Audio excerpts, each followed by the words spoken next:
दोस्तों, आज की कहानी एक छोटे से शहर की है जहां अजान की आवाज सुबह को जगाती है और शाम को लोग चाय की दुकानों पर जिंदगी की बातें करते हैं। लेकिन इस कहानी में प्यार के साथ साथ धोखा, भरोसा टूटना और फिर एक नई उम्मीद की किरण भी है। ये कहानी है रेहान और आयशा की। बिहार के एक छोटे शहर कस्बाए खैर में रहता था रेहान का परिवार। रेहान के अब्बू हाजी इब्राहिम, अम्मी फातिमा और रेहान खुद। रेहान 29 साल का था। एक छोटी सी इलेक्ट्रॉनिक्स की दुकान चलाता था। कुछ महीने पहले ही उसकी शादी आयशा से हुई थी। आयशा पास के गांव से आई थी। उम्र 24 साल, गोरा रंग, बड़ी बड़ी आंखें और बातों में इतनी मिठास कि घर में जैसे खुशबू फैल गई हो। शादी के बाद पहले कुछ महीने तो जैसे जन्नत थे। रेहान और आयशा रात को छत पर बैठकर सपने देखते।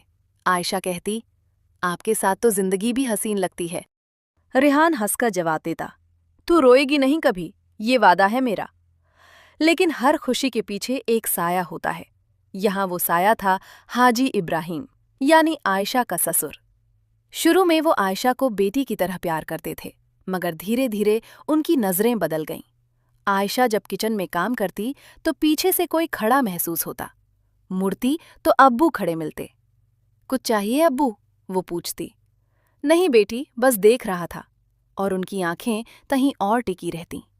आयशा असहज होने लगी। एक दिन वो आंगन में कपड़े टांग रही थी। दुपट्टा हवा में उड़ गया। तभी उसने देखा हाजी इब्राहिम दूर से उसे घूर रहे थे। उन्होंने कहा, आयशा, अल्लाह ने तुझे खूबसूरती दी है, इसका ख्याल रखा कर। आयशा शर्म से गड़ गई, लेकिन मन में शक बैठ गया। शाम को उसने रेहान से कहा, सुनिए, अब्बू की नजरें मुझे ठीक नहीं लगतीं। रेहान पहले तो हंसा, अरे पगली, वो मेरे अब्बू हैं, तू गलत सोच रही है। लेकिन आयशा ने जोर दिया। रेहान गुस्सा हो गया। मेरे अब्बू मोहल्ले में इज्जतदार हैं, ऐसे इल्जाम मत लगा, खुदा से डर। आयशा चुप हो गई। सोचा, शायद वो ही गलत समझ रही है। कुछ दिन बाद दोपहर में घर खाली था। अम्मी बाहर गई थीं, रेहान दुकान पर। आयशा अकेली थी। हाजी इब्राहिम अंदर आए। बेटी, पानी दे। आयशा पानी लाई। जैसे ही गिलास आगे किया, हाजी ने उसका हाथ पकड़ लिया। आयशा घबरा गई। गिलास गिर गया।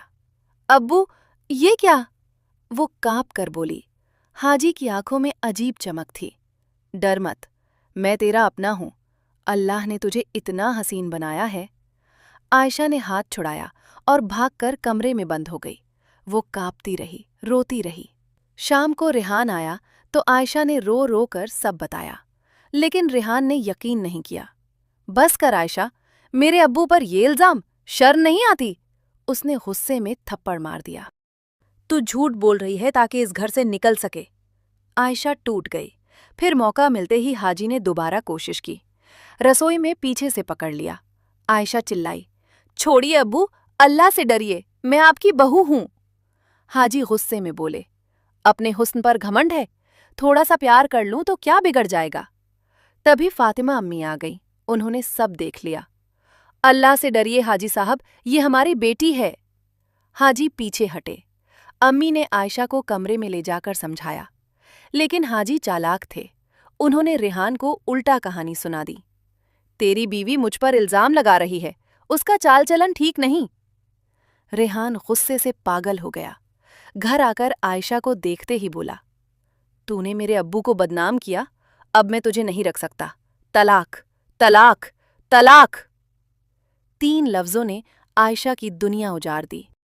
वो जमीन पर बैठ गई, रोती रही। अम्मी रोईं, लेकिन कुछ न कर सकीं। उसी रात आयशा को मायके भेज दिया गया। मायके में आयशा कई दिन तक कमरे से बाहर नहीं निकली। खाना कम, आंसू ज्यादा। धीरे धीरे वो बाहर टहलने लगी। एक शाम पुराने पार्क के पास उसकी मुलाकात हुई राहुल से। राहुल 27 साल का, हिंदू परिवार से, पास के मोहल्ले में रहता था। दोनों पहले सिर्फ सलाम नमस्ते करते थे। राहुल ने देखा आयशा उदास है। आप ठीक तो हैं? आयशा चुप रही। फिर आंसू बह निकले। राहुल ने कहा, रो लीजिए, दिल हल्का होगा। आयशा ने पहली बार किसी को सब बताया। बिना जजमेंट के सुना गया। राहुल गुस्से से बोला, आपके साथ बहुत अन्याय हुआ। धीरे धीरे दोस्ती हुई। राहुल उसे हिम्मत देता। गलती आपकी नहीं, चुप मत रहिए। आयशा फिर मुस्कुराने लगी। दोनों मिलते, कभी पार्क में, कभी चाय की दुकान पर। राहुल कभी हद पार नहीं करता था, बस साथ देता था। उधर रिहान का घर सूना था। फातिमा अम्मी ने आखिरकार सच बताया। बेटा, मैंने अपनी आंखों से देखा था, तेरे अब्बू की नज़रें गलत थीं। तूने बहू पर भरोसा नहीं किया। रिहान टूट गया। वो हाजी से बोला, सच बताइए। हाजी की आंखें झुक गईं। रिहान रो पड़ा। या अल्लाह, मैंने क्या कर दिया। वो आयशा के मायके पहुंचा, रोते हुए माफी मांगी। मुझे माफ कर दो, वापस ले जाना चाहता हूं। आयशा ने कहा, तुमने मुझे 3 लफ्जों में पराया कर दिया, अब भरोसा नहीं रहा। वो चली गई। रिहान कई दिन आता रहा, लेकिन आयशा का फैसला पक्का था। फिर हलाला की बात आई।